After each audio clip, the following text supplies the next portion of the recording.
أعوذ بالله من الشيطان الرجيم بسم الله الرحمن الرحيم وبه نستعين وهو خير ناصر المعين.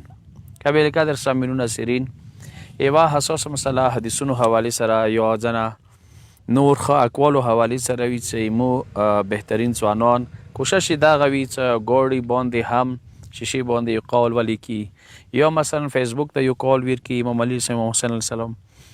دا یو بهترین کار دی، ښه کار دی چې مثلا سوره وي د اهل بیت علیهم السلام هغه نوراني اقوال هغه پیلو شي پرشون شي و هغوی یو سنټنس یوه جمله د زندګۍ بدلولې ذریعه دی، وسیله دی.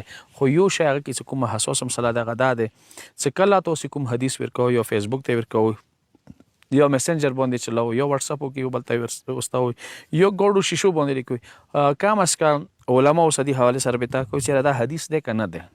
ځینې وخت کې هغه یو عام قول وي، اقوال زرین نه دی وي، یا د هغه افلاطون قول یا د سقراط قول یا د یو فلسفر قول یا مورخ قول وي، هغه تاسو علی علیه السلام په نامې یا ولیکو یا امام حسین په نامې، دا صحیح نه دی. هغه وجه دغه دی چې موږ تاسو امامان ریلیټ دي قرآن مجید سره، الله رب العزت عالم ملکوت سره، یا هغوی چې څوره جملې دي یا څوره احادیث دي هغه یوې زمانې لپاره نه دي، هغه آخري قیامت ورځې پورې وي. ځینې اقوال د فلسفانو والا فلسفرو والا هغه یو بیس باندې یو بنیاد باندې وي. مثلا مارکس دی، هغه څه کوم اوپینین دی، خپله نظریه دی، هغه ضرور خپلو جملو کې هغه چوي. سقراط څه کومه نظریه دی هغه په خپلو جملو کې چوي. افلاطون څه کومه نظریه دی په خپلو جملو کې چوي. یا یو مورخ دی، انګریز دی، نان مسلم دی، جمله بیخوا وي خو خپل نظری بیس باندې به هغه جمله وي. اما مو تاسې به عنوان داسې مسلمان یا شیعه پیغمبر قول اهل بیت علیهم السلام هغه بیس یا هغه بنیاد څه کوم دی، هغه مبنا څه کوم دی، هغه قرآن مجید دی، الله رب العزت دی، عالم ملکوت سره هغوی رابطه تعلق دی. هغه بنیاد باندې هغه حدیثو کې خپل یو نورانیت وي، جاذبیت وي.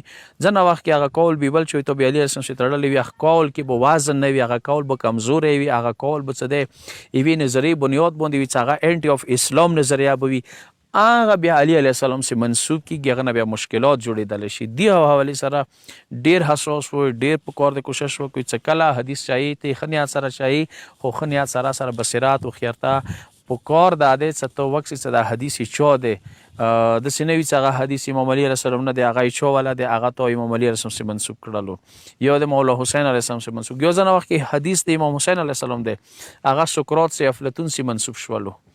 نو دغو شیو ته ډېر سوچ وي، موږ تاسو ویلې چې دې نه بیا ډېر مشکلات وي، جملې نه جوړېدلی شي، یو سنټنس نه جوړېدلی شي. زه به درته یو مثال دیر کوم.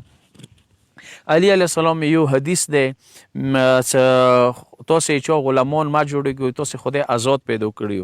صحابهو کې یو صحابي هم یو حدیث دی، بلکې هغه طرف نه خپله یوه جمله دی، هغه یې چې خلق غلامان ما جوړوي، ویلي میاندو آزاد پیدا کړي دي. نو انګریز جورج جورداک یایي چې د علي علیه السلام دا جمله دی، هغه سړي جملې منځ کې اسمان ځمکې فرق دی. علي علیه السلام جمله دوره وزنی دی چې هغه کې بنیاد چې کوم دی هغه الوهیت د خداوند عالم دی چې تاسې بندگان ما جوړ کړي. خود غلامانو ته چې غلامان از ذهن ځانه وباسئ، غلامۍ والا سوچ ځانه وباسئ، چونکې خدای تاسې آزاد پیدا کړي.